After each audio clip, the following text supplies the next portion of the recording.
Namaste. So now we come to the last part of the Life Divine. In the first part, Sri Aurobindo reveals to us what are the constituent elements of this creation and how it has come into being. So, all that about the constituent elements matter, life, mind, physical existence, the layers of being. And then he reveals to us how it has come into being, how it has come, the whole process, supermind as a creator, how it secretly determines all the things from behind, the determinisms. And then the previous part which we read, as a result of this process, there are several seeming contradictions come into being.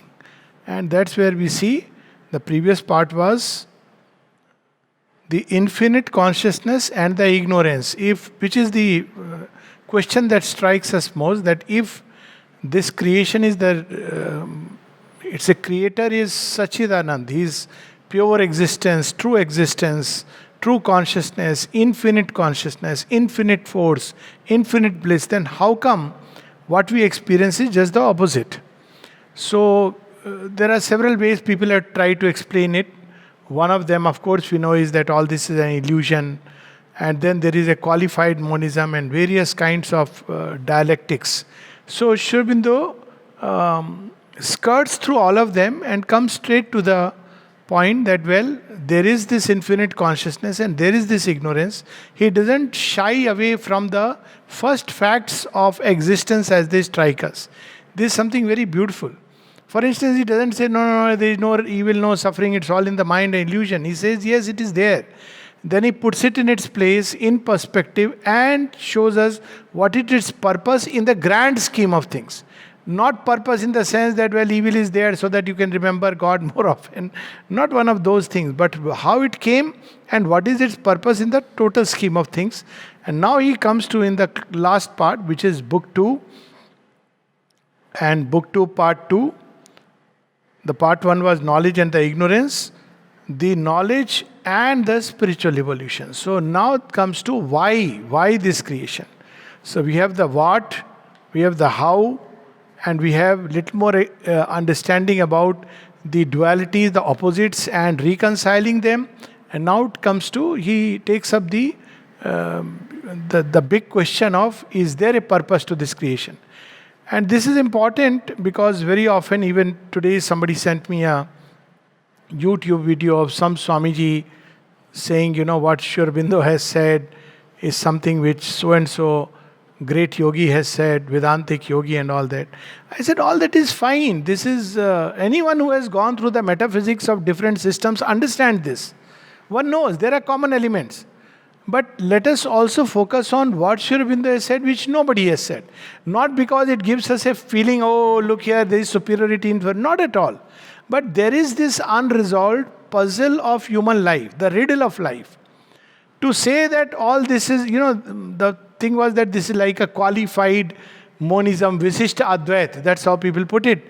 That there have been yogis who say that the world is also real and there is the Supreme who is real. I said, okay, but what is happening here? I want to know. I mean, all that is perfectly fine, but is there a purpose? That's where we see Sri Aurobindo brings out something very, very unique. And it's about the evolutionary transformation. This is nowhere else which we find. Now, Vedanta does speak about evolution of consciousness, and Tantra speaks about the evolution of form, the transmigration theory. But again, it stops with man. And beyond man, there is nothing but the glorious door through which you enter into the silence of the Absolute. Now again, after such a long journey, 84 lakh journey or whatever the latest census is, I don't know, you end up in, few minus plus give and take. But at the end, you land up in a strange situation that you are back to Absolute and with an impoverished spirit. And there is another, we find something unique about Sri Aurobindo. He speaks about not just a world-affirming spirituality. The Gita also speaks about that. But world-fulfilling spirituality. So it is about the integral fulfillment. And that's where we find the real answer to the cosmic puzzle. Because an average human being, how much ever he may go, shell out money, take a course in nirvana, In his life, he seeks fulfillment. Whether you, this is the secret. Now, nirvana, freedom, can be a step, is a step, because unless he extracts the soul out of the entanglements to ignorance, it can't go towards fulfillment. But yet, even in ignorance, what human beings strive for is fulfillment. Even after attending all the lectures on nirvana, they still in their everyday life seek for this fulfillment. That's what Sri Aurobindo says. The will of the divine is for fulfillment. And then he says, yes, there are souls who are tired, who get exhausted by the long journey, and they need rest. Some need rest for a short while, some want permanent rest. It's perfectly fine. That is valid, that there is a side door through which you can move out. But this cannot be the will in creation. And here he reveals all that fullness in this wonderful last 14 chapters, the knowledge and the spiritual evolution. So it starts with a very interesting chapter, reality and the integral knowledge. So we all hear about, one of my Hong Kong visits, one of my friends says, yes, everybody, in our this thing also they speak about self-realization. I said, hold on. Self-realization, whatever, even where there is a genuine self-realization. Self-realization is one radiant step. This self-realization must extend into realizing the same self in everything and everyone. It cannot just be in me, there is the self I have found. But what about others? And then when you find the same self there, then the question arises that what's happening? So this integral knowledge is not only about discovering the self.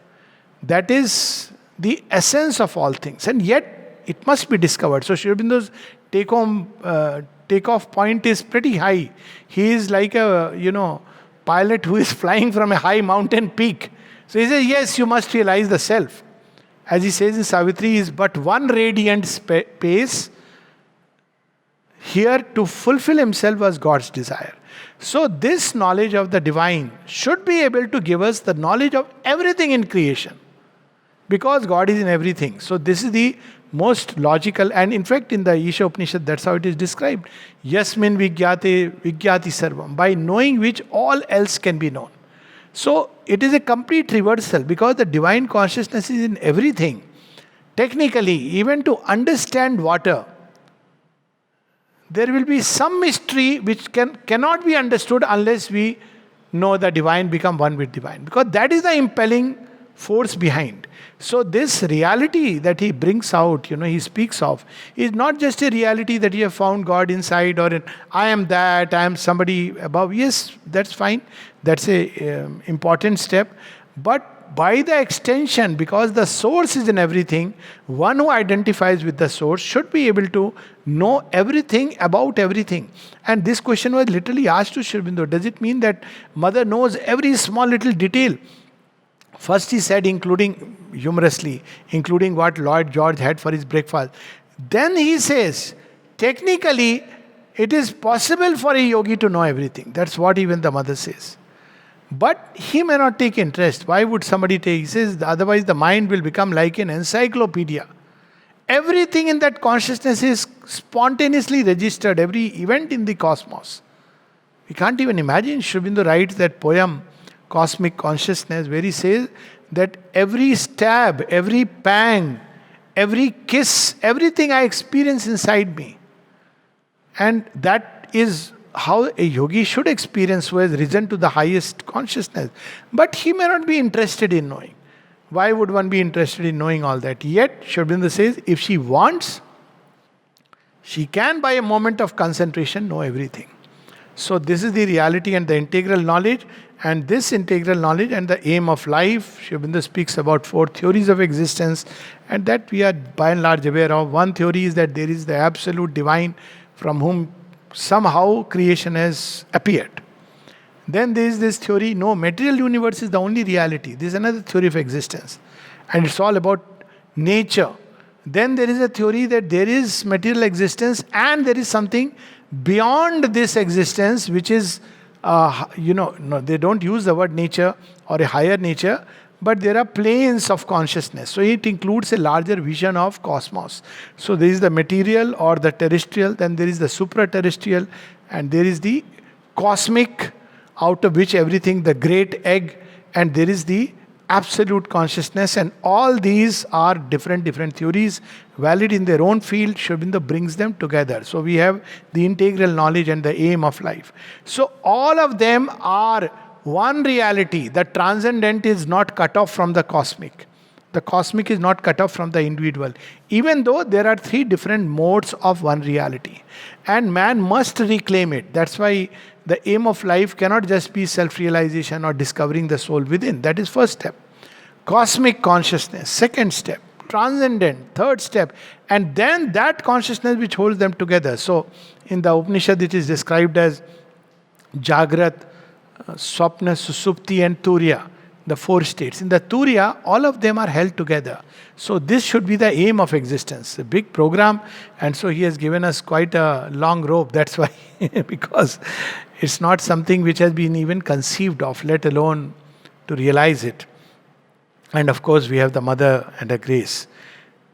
And then we have the progress to knowledge, God, man, and nature. These are the three things we want to know. Basically, everything hinges around these three things. Who am I? I need to know that. What is my relation with nature?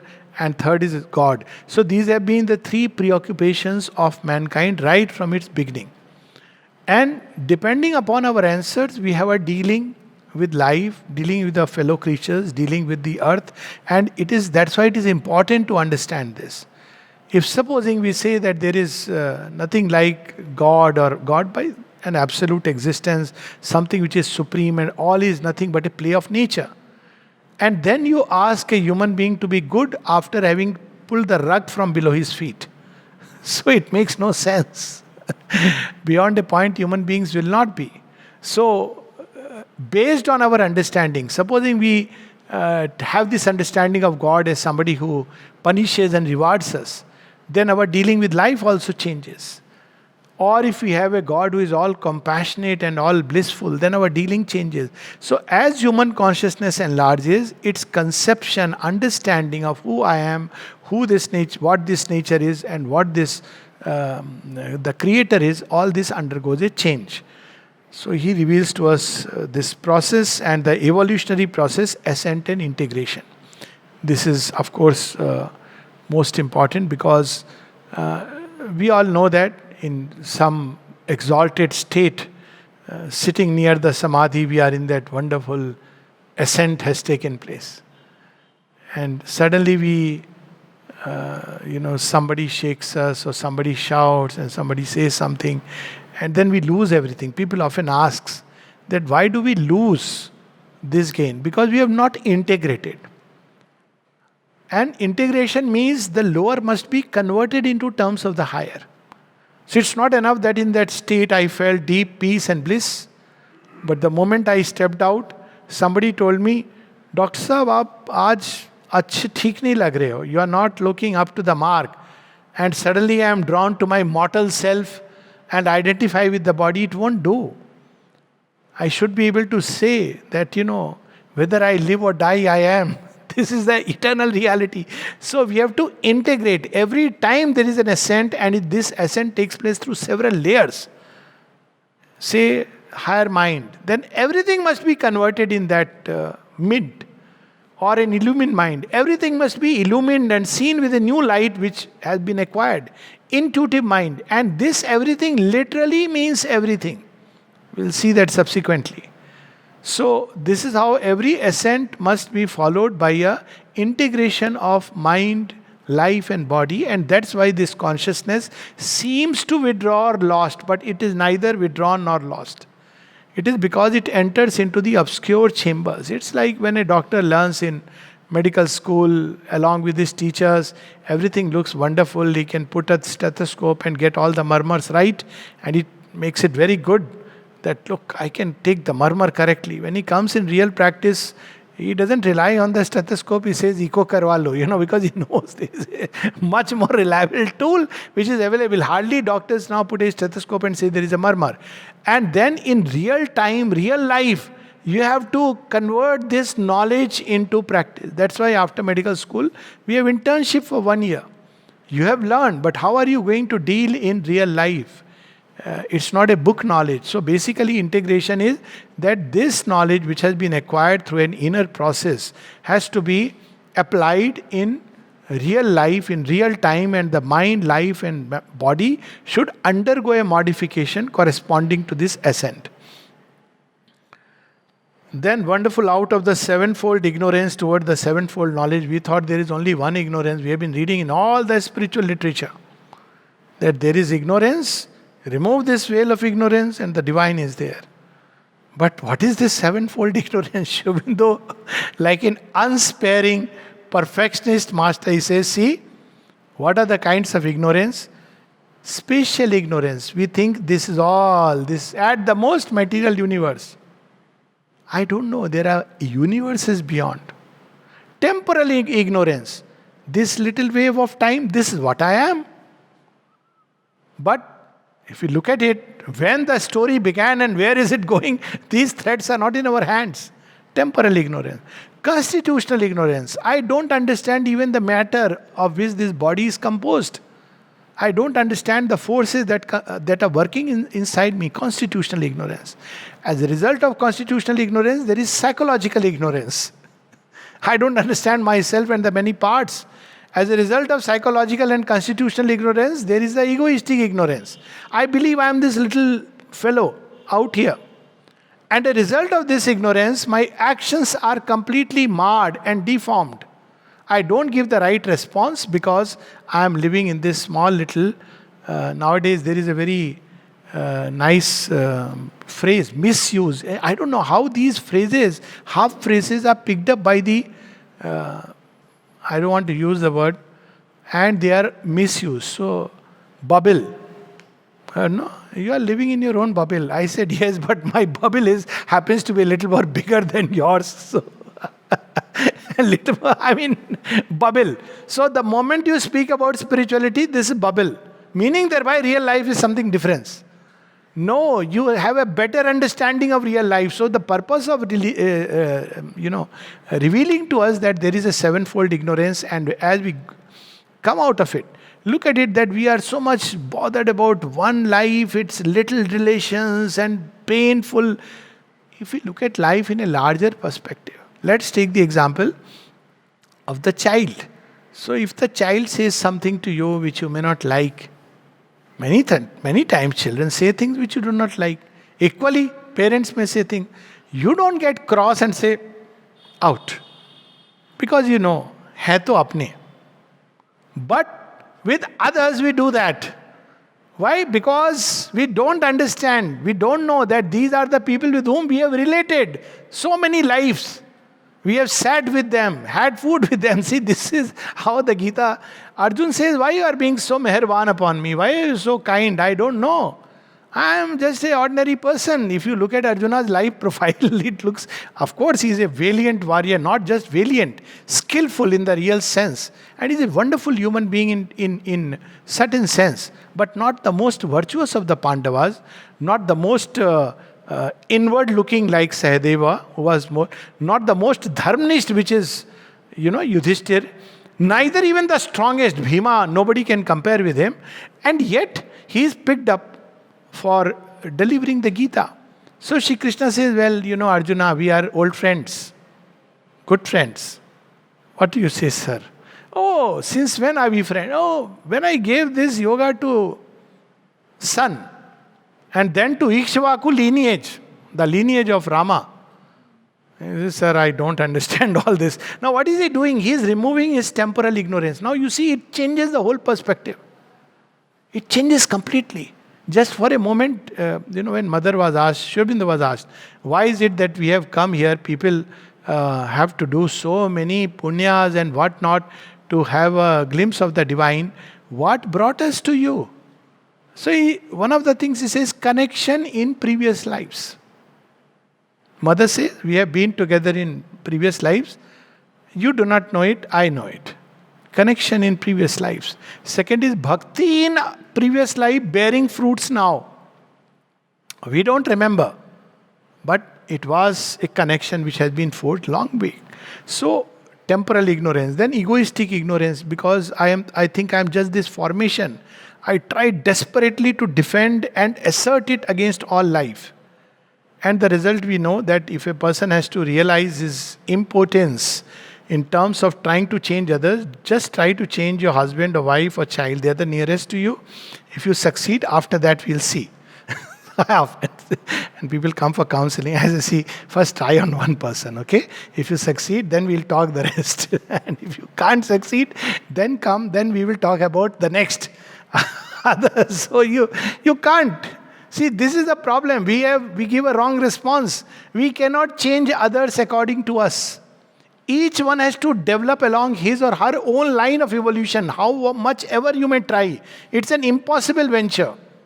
It is bound to fail because each line is developing along its own evolution. It has its evolutionary past, it has its evolutionary future, it has its present evolutionary stage. And that's why we see Sri Aurobindo says that what is his method of the Divine Master? He has all methods and no methods. And to each one he carries along the lines meant for him. This was the original sense of Sanatana Dharma. That's why we never made a cult or sect. Though several sects and cults sprang out, and we took them all because each is a unique approach to the infinite. Then comes the philosophy of rebirth. Why should there be rebirth, if at all? So he says there are several ways of understanding. Some feel that soul is nothing but some God breathed out like in a balloon. He breathed life into matter, and then this life continues because of him, and then he absorbs it back. So this is one understanding, obviously very primitive understanding.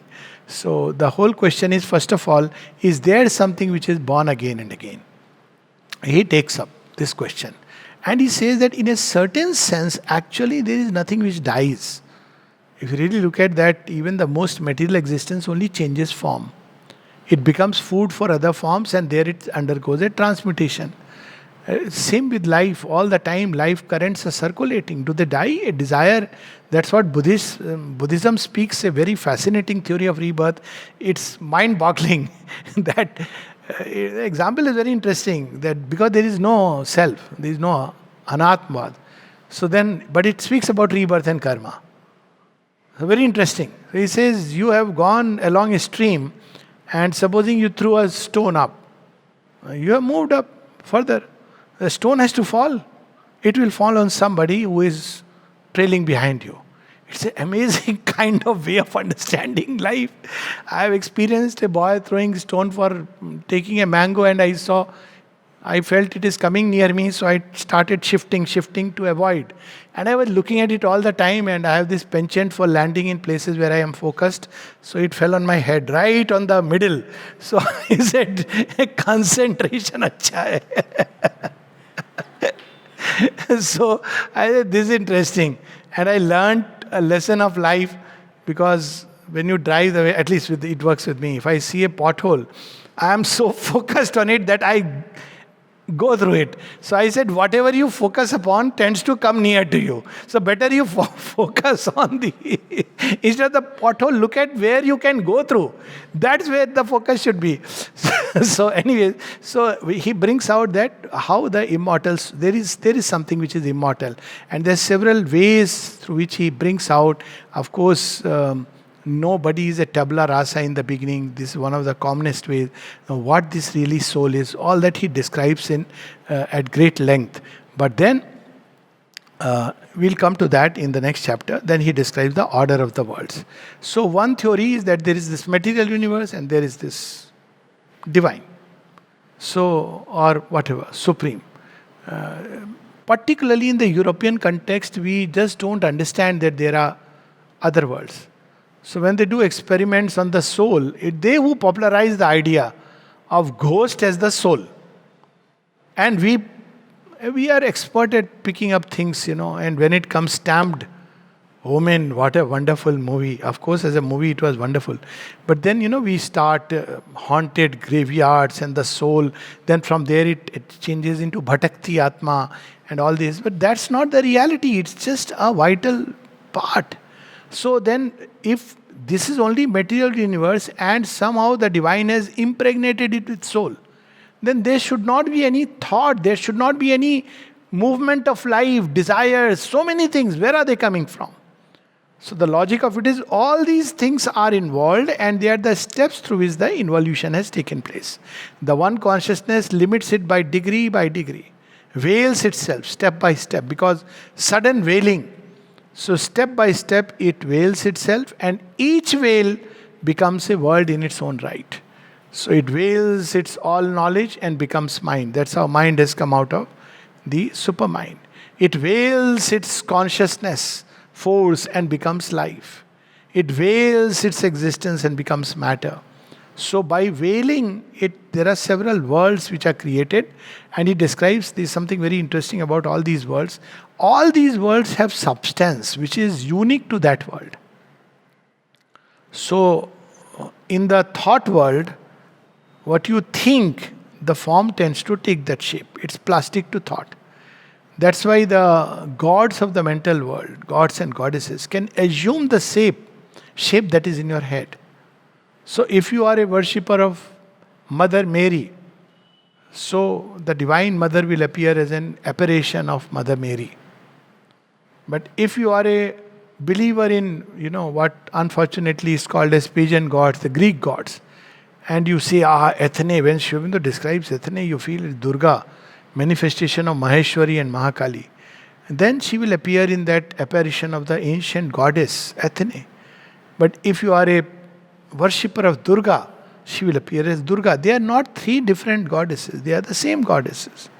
But each is appearing according to the idea we have in the mind, the conception in the mind. Gods can do that. Similarly, the vital beings and vital forces.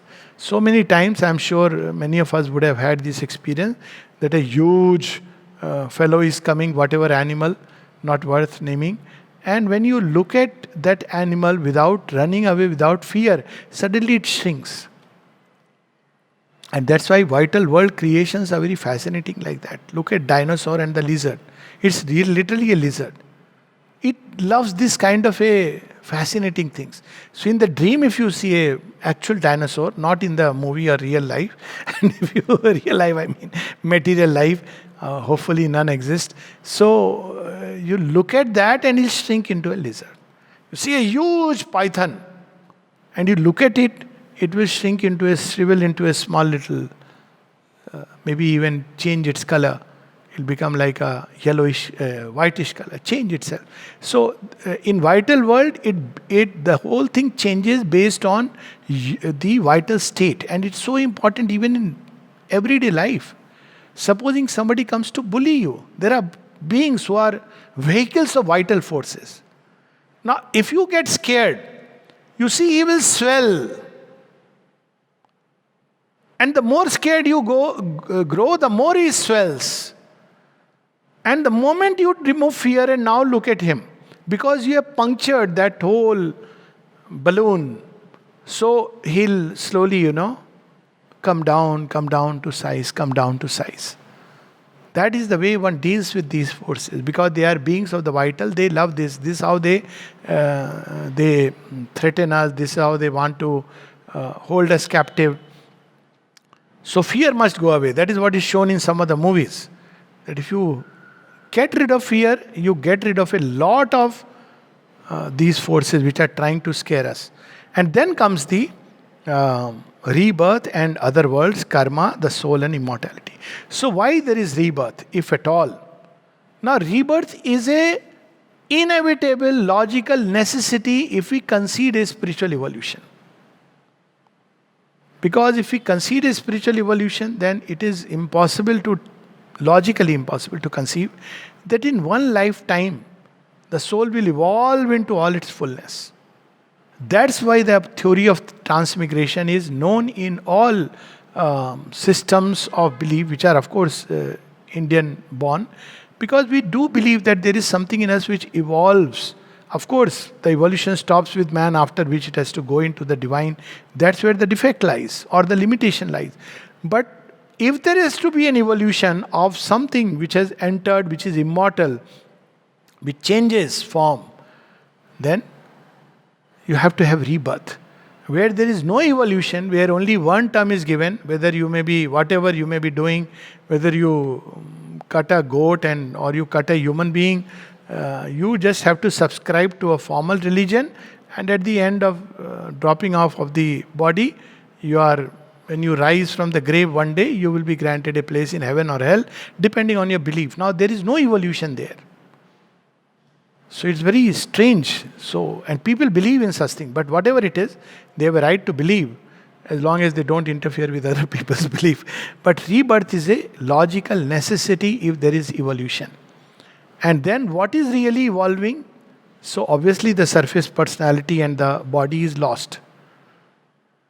But what about the mind? What about certain tendencies? After death, they are there, carrying the soul. Then they also cannot go beyond a point. And literally this process is like the spacecraft which sheds in different stages, different layers. So we shed the vital, then we shed the mind, mental sheath, and finally the soul absorbing all the experiences. It takes all the important things. And with that it enters into the lap of the divine. In the course of its journey, it passes through corresponding worlds. So the vital parts pass through vital worlds where we have high and low experiences depending on the state at the time of death and the basic life we have led. So people often ask, what is the best preparation for death? So my answer is very simple. Life is the best preparation if you want to put it. You can't escape that law. Because the life we lead will eventually carry us through the different worlds. So this is how he describes the other worlds. And one interesting thing is, in traditional accounts of Vedanta, the way it is understood, again, evolution is there in the original Vedantic conception. That's how the soul develops to a point where it can turn to the Supreme. But how this takes place and actually what really evolves in the soul is not clarified. There is something inside which is the soul. Now here Sri Aurobindo brings in something very interesting and beautiful. So there is the Jivatma as the central being, which has nothing to do with evolution directly, but it has the original blueprint. And there is the psychic being. Before it becomes the psychic being, it's a little spark. And every life, through the experiences, it grows. All good and bad are mind's way of looking at it. Pleasant, unpleasant, that's how the mind classifies. The binaries. So binaries are really, they confuse our understanding. Binaries are important at one stage of evolution because you can't operate unless you put as good and bad and right and wrong. That's at a stage. But when we look at things from the point of view of oneness, it's not about binaries. It's a progressive growth from the dark towards the light through many shades of grey. And each of these shades is unique in its own right. So this is the process. And what is it that is evolving through all the experience is the psychic being. And eventually, where is it evolving? Now Sri Aurobindo comes to man and the evolution. Up to what point can it evolve? Now traditional account is man. Now again it makes an absurdity of the whole process. Because it doesn't require much speculation or philosophy to understand we are imperfect people. And if our only merit is to have this soul discovered and release it, then why did we enter into it at all? So there Sri Aurobindo says that no, that's not the purpose. That's one radiant step. It's required. To extract the soul from its entanglement is important. We must discover what this soul is, not by thought, not by an intellectual belief or creedal belief, but by an actual real discovery for which we have to step back from the surfaces of form and name, from appearances, then discover the soul within. But this is not where our evolution ends, nor with the soul's merger in the divine. So he speaks about the evolution of the spiritual man. And then we understand that all that has been happening so far, the saint, the sage, the seer, the yogi, the mystic, all these are nature's early experiments. It is not the culmination, not the spiritual fulfillment. I often quote this little poem that Dilip Kumar Roy sends to Sri Aurobindo that someone has written, Hail. He didn't use the word Shri, but I'll use it. Hail Sri Aurobindo. And then he says, the last of the rishis. So he says, sir, we have no chance because you are the last one. He said, no, he is quite right.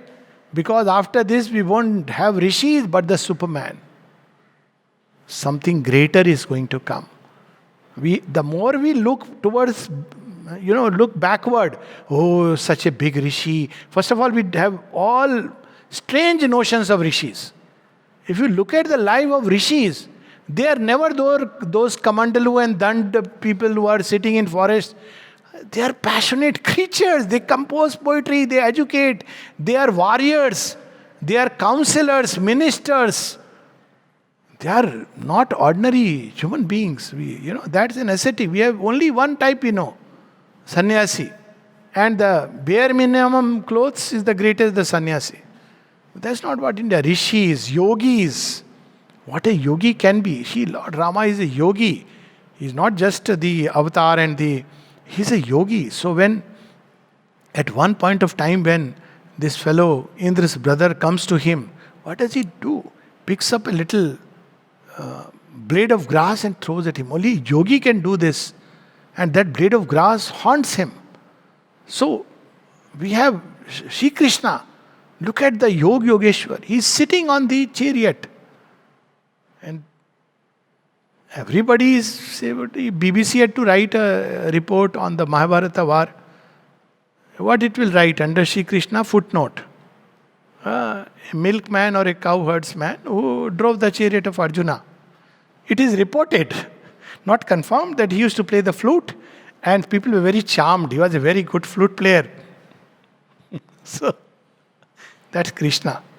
But those who have known Krishna, they know that silently by the power of yoga, Yogeshwaryam, that's how he says, look at I'll show you the Aishwarya that comes through yoga.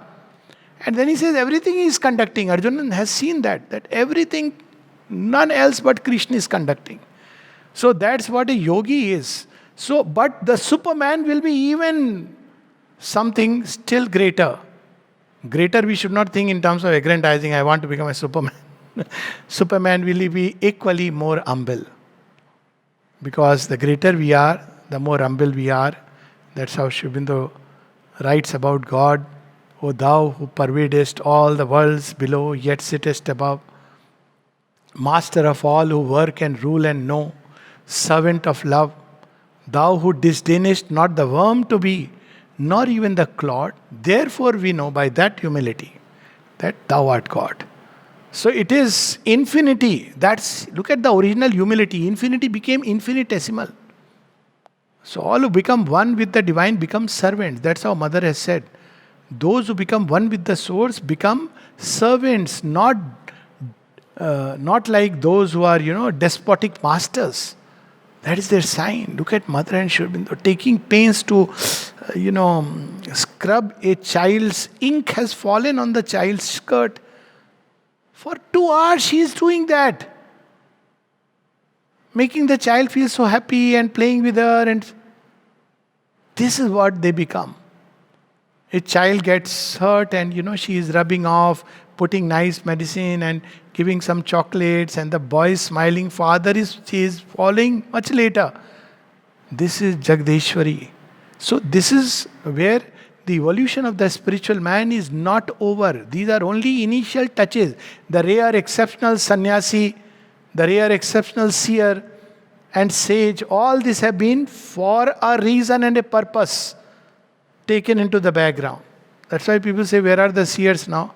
Well, because God is wanting to create something new. The new mold. That's why the pure type of humanity, the fourfold order, that is all gone. And what is going to come is something marvelous, and you can see a glimpse in the children. Sometimes, many times, I have seen children who communicate as a child what would appear like Kabir ji ki Bani. That experience apart, but it's getting inbuilt. They are being programmed like that. So, this is how the evolution of the spiritual man, which will lead towards the fullness of the manifestation of the spiritual consciousness, which is involved in matter. The steps are the triple transformation, the psychic, spiritual, and the supramental. So, first step is to bring out the soul, which is secret within us, this occult hidden part. And there are ways and means through which one brings it out, but definitely stepping back from the surface appearances. Anybody who is all the time caught in the flow and flux of life, who believes in every WhatsApp message that is forwarded and everything that comes on BBC, is not ready for the deeper soul emergence. He can be happy with it. No, nobody should convert anyone. But first step is to discover something deep within. It doesn't come by scholarly articles on does a soul exist or not exist.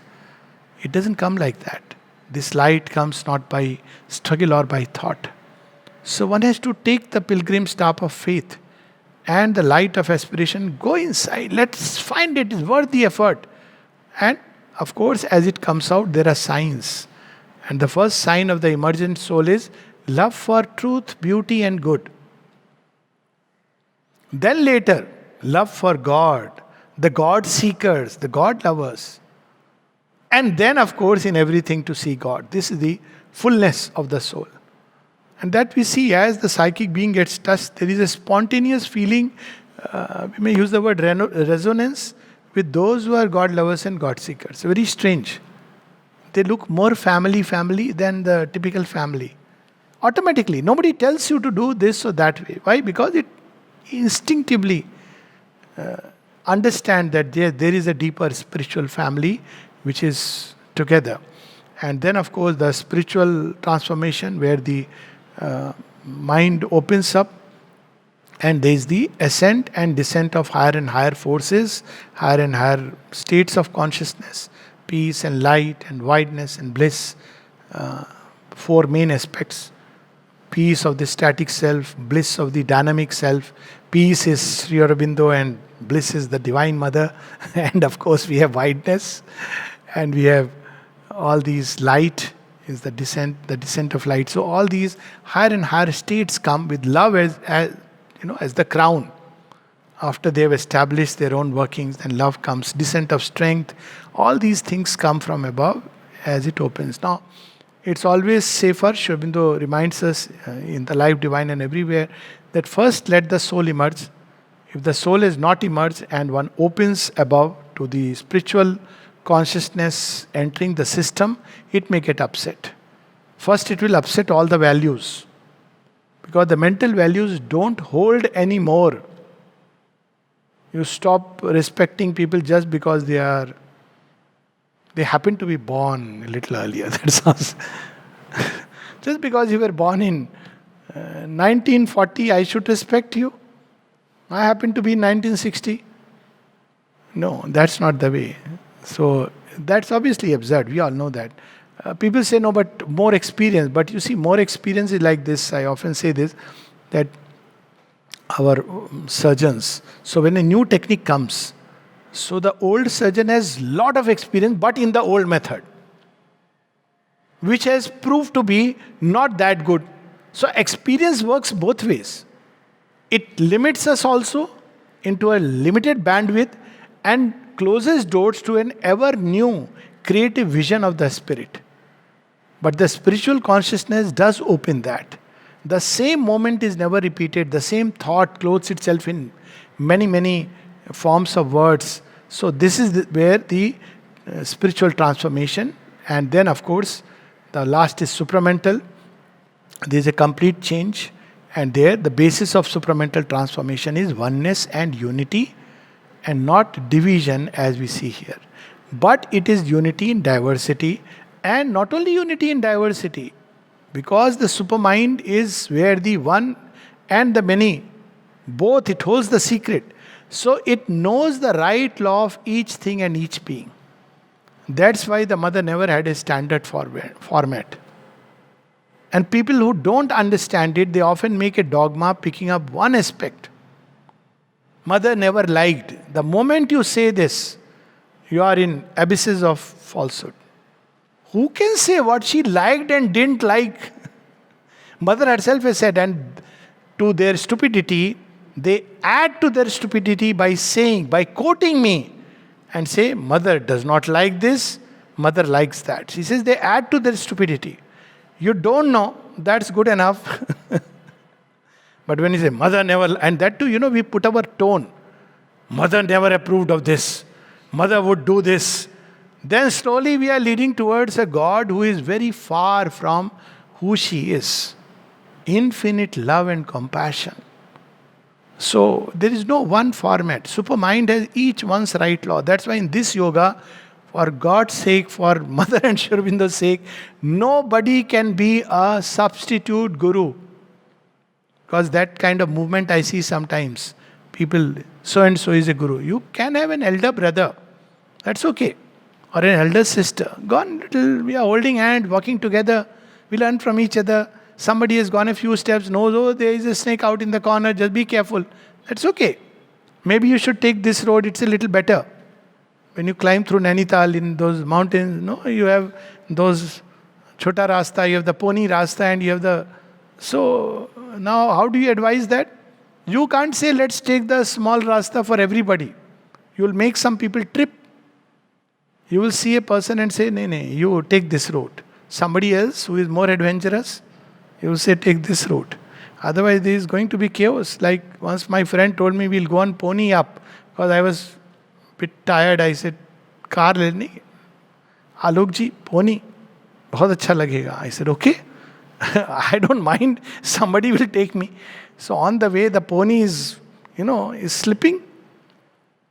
So I told him that, he also had never experienced. So he asked the pony master, Bhai, ठीक तो है? It's okay. He said, yes sir, several times the pony has gone up like this.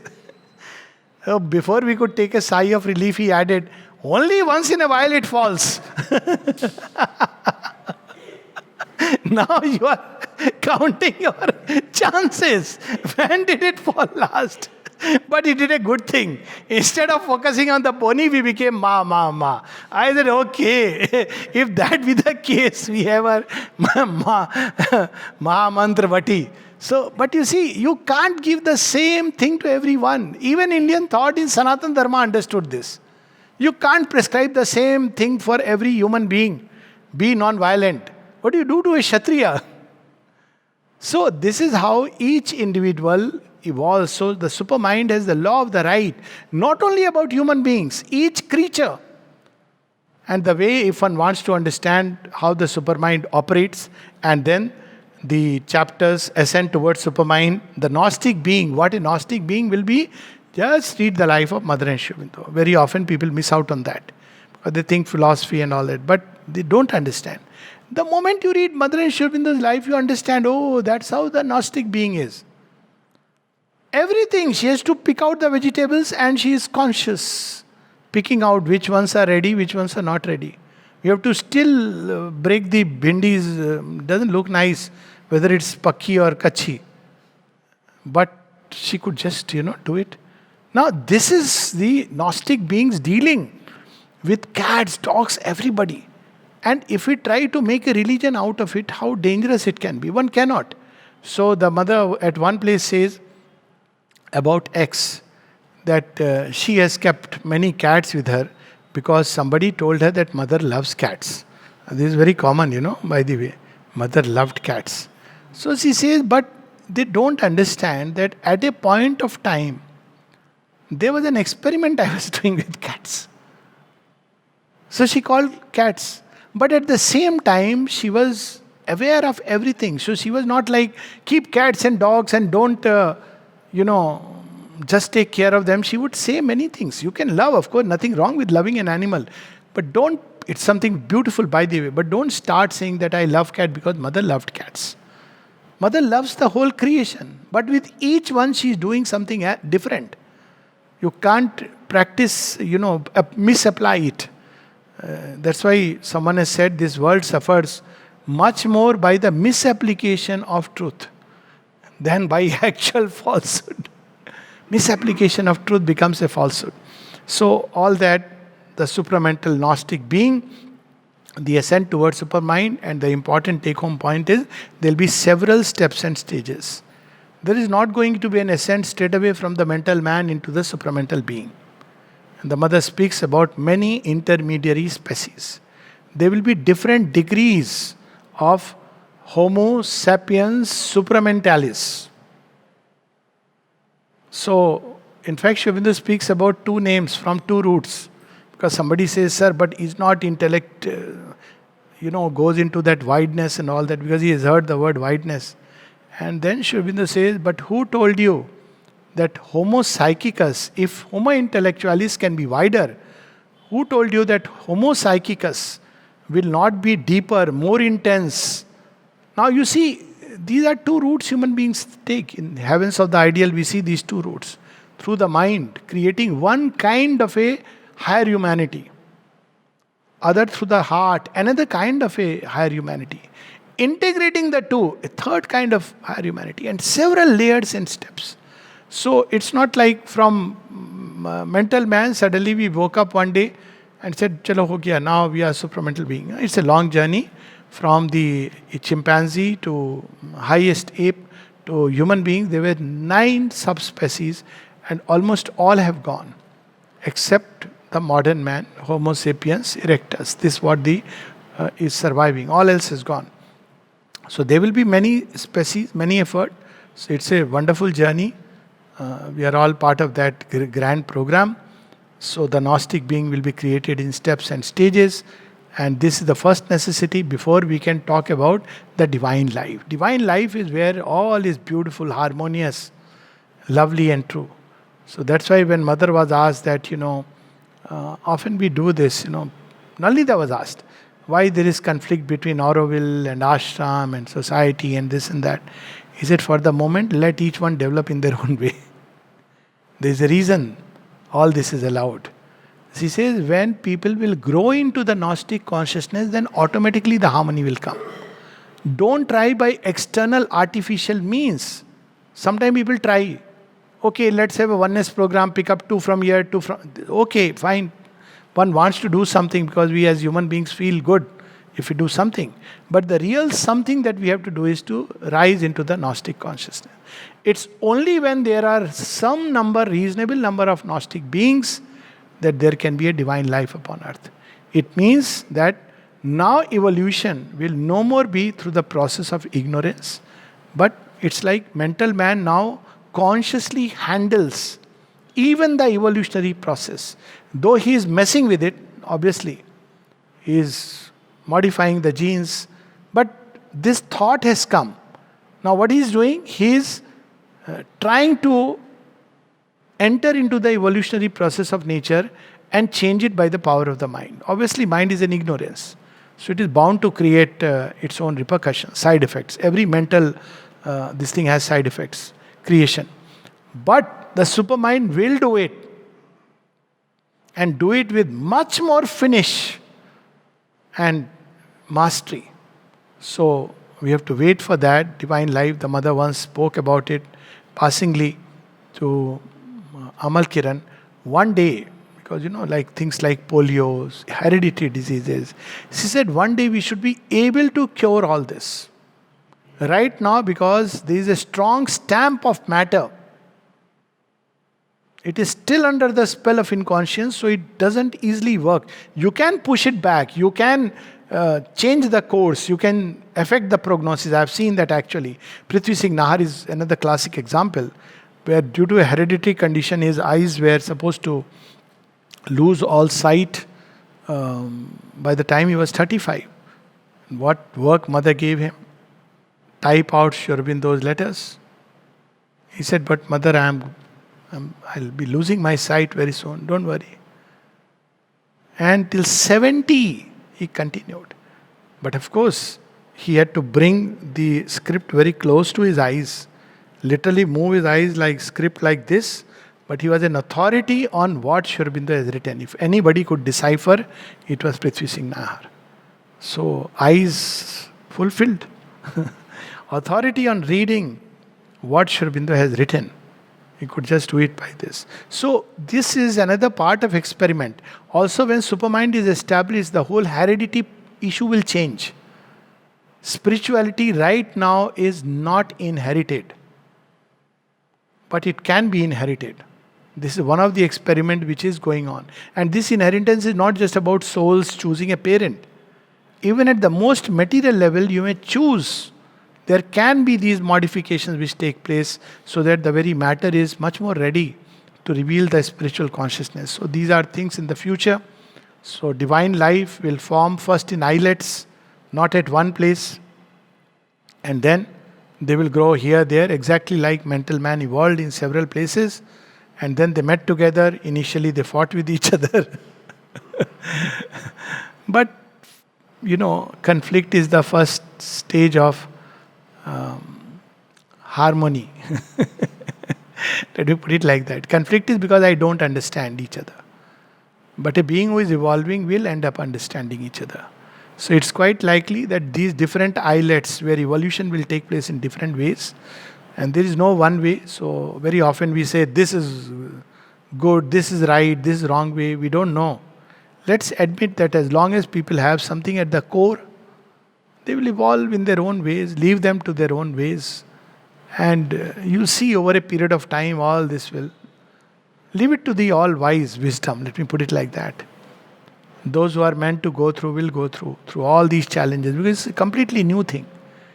So this is what Sri Aurobindo reveals to us, and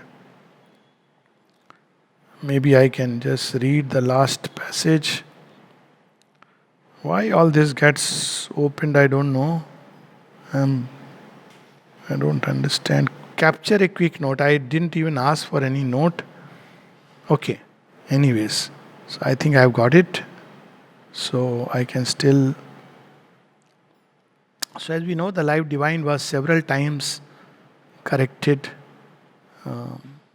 It's one book where Sri Aurobindo took a lot of interest other than Savitri. Savitri, of course, is unique.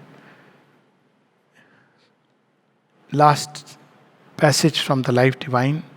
The chapter is the Divine Life, which is the 28th chapter of Book 2. If there is an evolution in material nature, and if it is an evolution of being with consciousness and life as its two key terms and powers, this fullness of being, fullness of consciousness, fullness of life must be the goal of development towards which we are tending, and which will manifest at an early or later stage of our destiny. That's what evolution must create. It has created like that so far. The self, the spirit, the reality that is disclosing itself out of the first inconscience of life and matter would evolve its complete truth of being and consciousness in that life and matter. That's why it has come here. To work in the mud and bring out of the mud the rose, the orchid, and the lotus. It would return to itself, and now you see, very powerful. It's like literally Krishna is telling Arjuna, fight, either conquer nobly or perish nobly, don't withdraw. So look at this sentence, very inspiring. It would return to itself, or return to itself through the fullness. Or if its end as an individual is to return into its absolute, it could make that return also, not through a frustration of life, but through a spiritual completeness of itself in life. It's not like returning back and saying, Dwar aa gaya main bhuka nanga. It's not like that. Gather the riches which are given by him and offer it at his feet. This is what life is meant for. Not denuding, depriving itself. That depravity, where did this ideal of poverty and depravity came in human consciousness at some point? This is not what is the ancient Indian ideal. And look how Sri Aurobindo takes it. Even if you have to return with fullness, so that you can consciously dwell on whatever planes or whichever planet you have to go. Not as, impoverished creatures. Our evolution in the ignorance, with its checkered joy and pain of self-discovery and world discovery, its half-fulfillments, its constant finding and missing, is only our first state. It must lead inevitably towards an evolution in the knowledge, a self-finding and self-unfolding of the spirit, a self-revelation of the divinity in things, in the true power of itself in nature, which is to us still a supernature. And in that process, as he has described, the first thing that will happen is, out of the mental man, the first stair where you will pause a little, is the intuitive man, the intuitivized intelligence. and then the supramental. But there will be many intermediate steps. So it's a wonderful journey, long journey, and we must pack our bags with everything, but never to forget that it's her journey in us, in matter and in life. It's her journey in all of us. Namaste.